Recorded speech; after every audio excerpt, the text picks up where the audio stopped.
생생하게 상생하며 YTN 라디오 생생경제. 안녕하세요. YTN 라디오 생생경제 김혜민입니다. 매년 이맘때면 6.25 전쟁에 참전했던 그해 여름이 떠오른다. 너희들의 얼굴을 그려보려 하지만 이제 내 기억도 희미해져 가는구나. 세월이 흘러 어느덧 67년이 지났다. 내가 살아나갈 수 있었던 것은 너희들 때문 아니냐. 오늘 나 혼자 청와대에 오게 되어 너희에게 더 미안한 마음은 참을 수가 없다. 어제 한국전쟁 참전군인들과 유가족들이 대통령과 함께한 오찬 자리에서 참전용서가 돌아오지 못한 전우들에게 쓴 편지입니다. 한국전쟁뿐 아니라 사연 많은 우리 민족에게 이렇게 사연 많은 편지가 한두 통이겠습니까? 130년 동안 이 많은 편지들을 배달했던 우정본부가 인력 증원과 노동시간 단축 등을 요구하며 최초로 파업에 들어갑니다. 이 파업은 살고 싶다는 외침이 담긴 집배원의 편지나 다름없습니다. 2019년 6월 25일 69주년 한국전쟁일 YTN 라디오 생생경제 지금 시작합니다.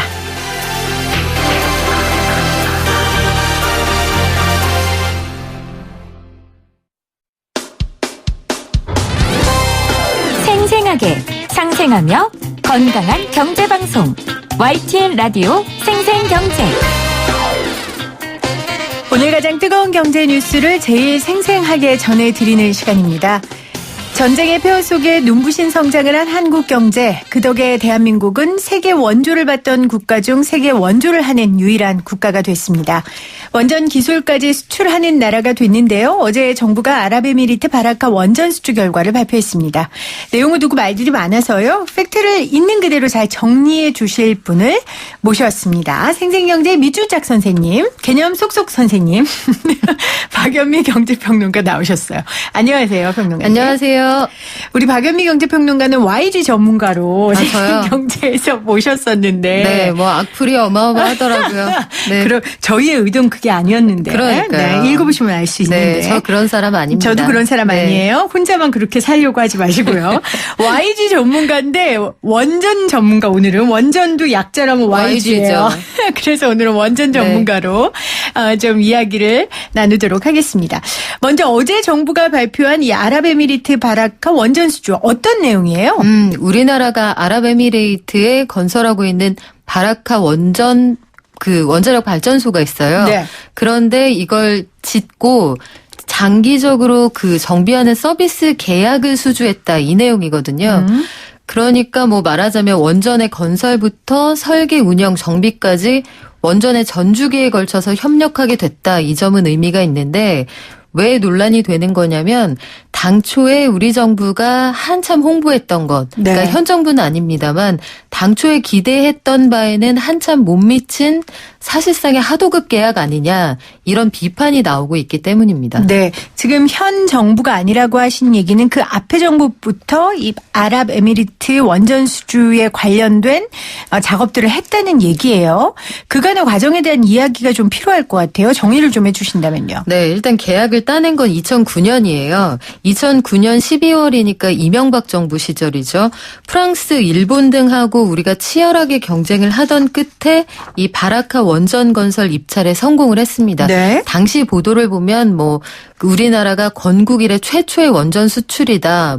향후에 한 22조 원짜리 먹을거리를 발굴했다면서 아주 대대적으로 홍보를 하는데 중동 지역 최초의 원전 건설 입찰이기도 했고 이게 워낙 규모가 큰데 당시가 금융위기 상황이잖아요. 네. 우리 정부로서는 당시에 굉장히 홍보할 만한 거리가 되었던 거죠. 근데 이게 시간이 지나면서 우리의 에너지 정책이 일부 영향을 미쳤을 수도 있겠습니다만 그 사이에 한국 원전의 안전성과 관련된 여러 가지 의구심을 자아내게 한 사건들이 좀 있었잖아요. 네. 이런 것들을 종합하면 그 사이에 아랍에미리트가 변심했다. 그래서 우리가 당초보다는 크게 장사를 하긴 좀 어려운 상황이 됐다. 이렇게 네. 이해하시면 될 것 같습니다. 2009년 MB 정부 때 우리가 치열한 경쟁을 뚫고 그러니까 입찰에서 성공을 한 거. 그러니까 성공을 했는데 성공한 거죠. 사실 이제 와서 복귀해서 하는 이야기지만 네. 당시에 우리가 지나치게 낮은 가격을 써냈다는 비판도 있었어요. 네. 그래서 경쟁자들을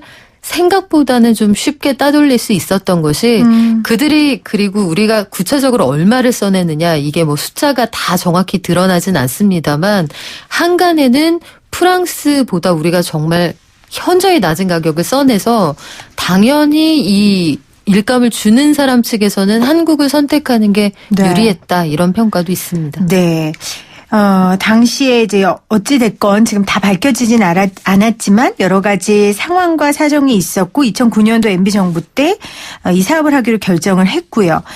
그 과정 가운데 국내 에너지 정책 변화도 있었고 또 국내 원전의 안정성 문제가 대두되면서 지금 2019년까지 흘러나온 거예요. 그러다 보니까 지금 이 결과를 두고 계약기간과 규모 모두 줄어든 반쪽 계약이라는 주장도 있고요. 아니면 지금 기자님이 지적해 주신 것처럼 2009년도에 당초 좀 무리한 계약이었는데 이걸 극적으로 좀 뒤집어서 수주에 성공한 반전 계약이라는 쪽도 있습니다. 네. 좀 이 쟁점을 좀 정리해 주세요. 자, 일단 이번에 그 논쟁이 붙은 게 한 가지가 원래는 이 원전을 지어놓고 장기적으로 운영하고 정비하는 걸 한국이 독점적으로 할 거다. 사실은 그쪽에서 그렇게 해준다고 한 적은 없고요. 없었어요? 우리가 그렇게 할 것이다라는 기대가 있었던 거죠. 왜냐하면 관행상 원전을 납품을 받으면 납품한 나라에 정비까지 그냥 통으로 맡기는 게 관례였기 때문에 네. 이거는 떼놓은 당상이다 이렇게 생각을 하고 있었던 거예요. 어찌 보면 우리가 좀 헛물을 켜고 있었는지도 모르겠는데 여하튼 이걸 통으로 수주를 해서 우리가 장기적으로 적어도 10년, 15년은 이 정비 계약을 통해서 3조 원 이상을 여기에서만 우리가 벌어들일 수 있을 거라는 기대가 있었거든요. 네. 그런데 이번에 뚜껑을 열고 보니 독점적으로 한국에만 정비 계약을 주지도 않았고 이 정비 계약을 그러니까 이게 좀 다단계로 구성을 하게 되었는데 원래는 장기 정비 계약 LTMA라고 하는 걸 한국에 딱 맡겨놓고 한국이 알아서 해. 정비 필요하면 뭐 물 새면 물 맞고 원료가 필요하면 원료 사다 넣고 이렇게 해라는 식의 계약을 우리는 기대했던 거거든요. 네. 그런데 이번에 어떻게 계약이 체결됐냐면 바라카 원전을 운영하고 있는 현재 나와 에너지라는 회사가 있어요. 네. 그 회사가 종전에 우리가 할 것이라고 기대했던 그 역할은 하고 한국도 여러 가지 정비 업체 중에 하나로 들어와 그런 계약을 하게 된 거예요. 네. 그러니까 일괄로 일을 다 맡기는 게 아니라 한국의 요만큼 그리고 경쟁 입찰에 들어갔던 나라들이 이제 미국과 영국 등이 있거든요. 네. 이쪽으로도 약간 일감을 나눠줄 것으로 보여서 당초 우리가 계약을 예상했던 그 방식은 아니라는 거죠. 그러면 기자님, 이제 원전 이 사업에는 건설, 설계, 운영, 정비가 있잖아요. 네. 지금 우리는 원래 이거를 통으로 우리가 다 할 거라고 생각했는데 지금 아니라고 말씀하셨어요. 그럼 지금 우리가 하는 건 어떤 부분인 거예요? 우리가 하는 건 이렇게 원전을 운영해 나가면서 일단 운영해요. 운영하고요. 장기적으로 정비를 계속 해나가야 될 거 아니에요. 네. 제대로 돌아가고 있는지도 봐야 할 거고 유지 보수를 해야 할 텐데 요 유지 보수를 완전히 통으로 맡기는 게 아니라 여기 중간에 끼어 있는 현지의 나와 에너지라는 회사가 한국은 요만큼 일하고 다른 회사는 이걸 맡고 뭐 업무를 나눠준다는 거예요. 그래서 하도급 얘기가 나오는 겁니다. 이게 사실 안정적인 먹거리가 되려면 지속적으로 우리가 일감을 받아서 우리가 좀 독점적으로 해야 영향이 있는 건데 지금 그 부분이 안 됐다는 얘기인 거잖아요. 네, 파이가 줄어들었다는 거죠. 그렇군요. 그래서 지금 이렇게 결과에 대한 평가가 다른 건데요.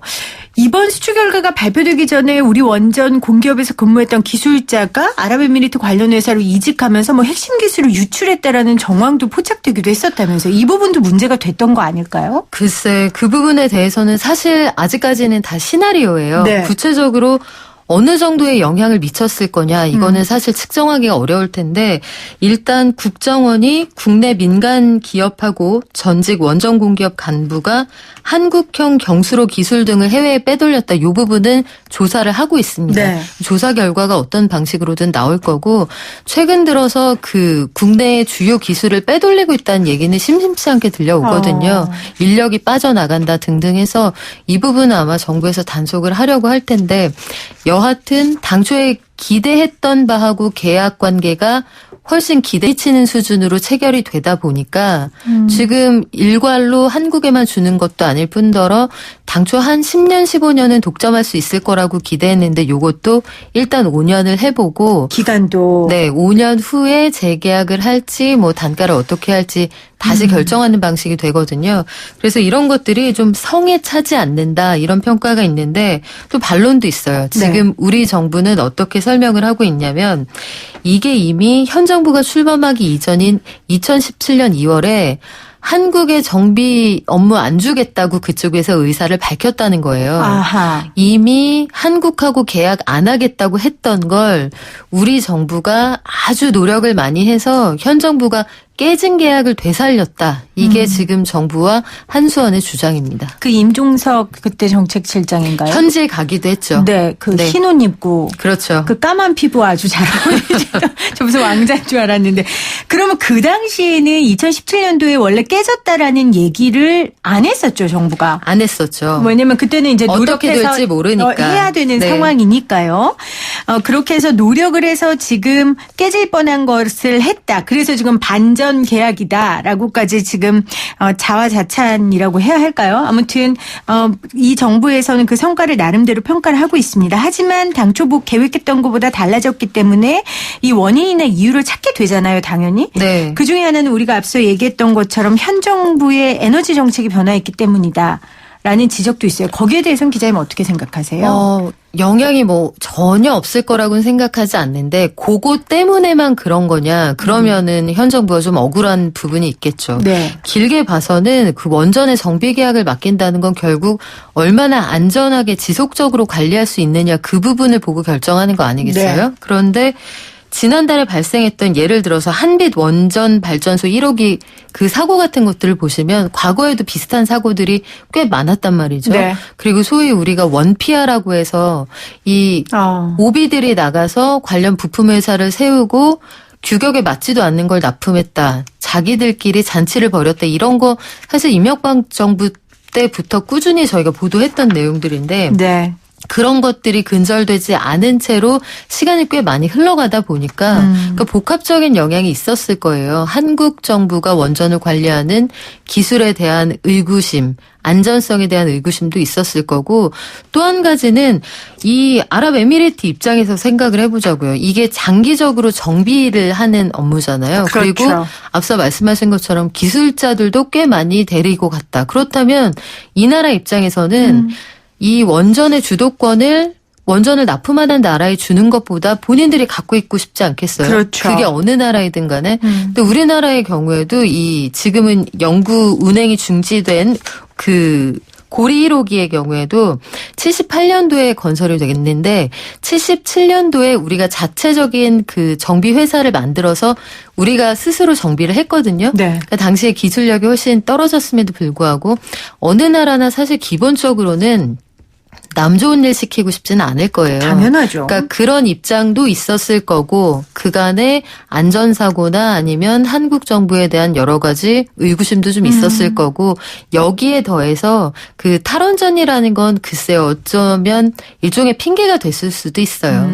그러니까 영향이 없었다면 과장인데 그것 때문에 계약이 이렇게 됐다. 이거는 또 지나친 침소봉대죠. 네. 그러니까 탈원전 정책이나 분위기가 부채질을 해줄 수는 있었어도 근본적인 이유는 아니었을 것이다. 그렇죠. 네. 세상 모든 계약 관계는 내가 좋은 방식으로 내 중심으로 이루어지게 마련이에요. 맞습니다. 제가 인터뷰 중에 잘못된 거 2가지 바로 잡을게요. 먼저 임종석 전 비서실장이었어요. 제가 청와대 정책실장이라고 했고 YG가 원전의 약자라고 했는데 우리 청취자님께서 원전의 약자는 WJ다. 이렇게 디테일하게 네. 보내주셨습니다. 예능이었는데. 네. 그래도 괜찮다고. 네. 김혜미 PD님은 당당하시니까 괜찮다고 또 이렇게 남겨주셨어요. 네, 당당하게 잘못된 걸 말했지만 당당하게 또 잘못된 거를 또 수정하겠습니다. 자, 그러면 이제 결과적으로 탈원전의 속도가 어떻게 될 것인가 이제 우리 입장에서요. 왜냐하면 지금 탈원전을 반대하는 사람들은 이번 건도 굉장히 본인들의 주장을 뒷받침하는 데 있어서 좋은 예시가 됐거든요. 그렇죠. 울고 네. 싶은데 뺨 때려준 거죠. 그렇죠. 어떻게 될 거라고 보세요? 일단 이 탈원전은 사실 이 명제가 좀 그 현 정부가 간판을 좀 잘못 달았다. 그러니까 정책 메시지를 좀 잘못 전달한 측면이 있습니다. 탈원전이라고 하는데 현 정부 들어서 원전의 숫자는 오히려 늘었거든요. 네. 지금 3, 4, 5, 6 하면 4기가 더 추가될 예정이잖아요. 그런데 탈원전이 아직은 일어나지 않았어요. 그리고 이게 60년 대계인데 탈원전 선언을 너무 2년 전에 세게 하다 보니까 우리가 당장 지금부터 원전 안 쓴다는 얘기인가? 그리고 통상적으로 하는 원전 점검조차도 원전을 안 돌리려고 그러는 건가? 이렇게 연결해서 생각하게 되는데 이거는 60년 동안 서서히 해 나가겠다는 얘기고 방향성을 잡은 거죠. 그렇죠. 네. 어떤 방향으로 가보자 이렇게 말하자면 목적지를 제시한 것인데 간판을 좀 잘못 달았다는 생각이 들고 또 한 가지는 신재생에너지에 대한 굉장히 구체적인 공급 계획이 나와줘야 사람들이 안심할 수 있어요. 근데 미국이나 뭐 어느 나라나 다 이렇게 하고 있다라고 제시하는 게 사실 와닿지 않는단 말이에요.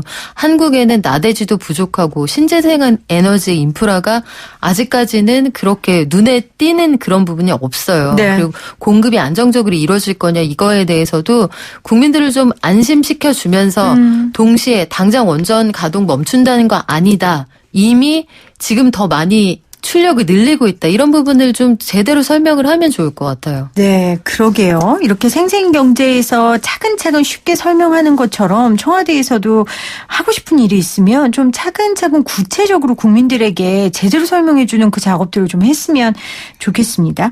생생경제 YG 전문가, 오늘은 원전 WJ 전문가로 나오셨어요. 박연미 경제평론가였습니다. 고맙습니다. 고맙습니다.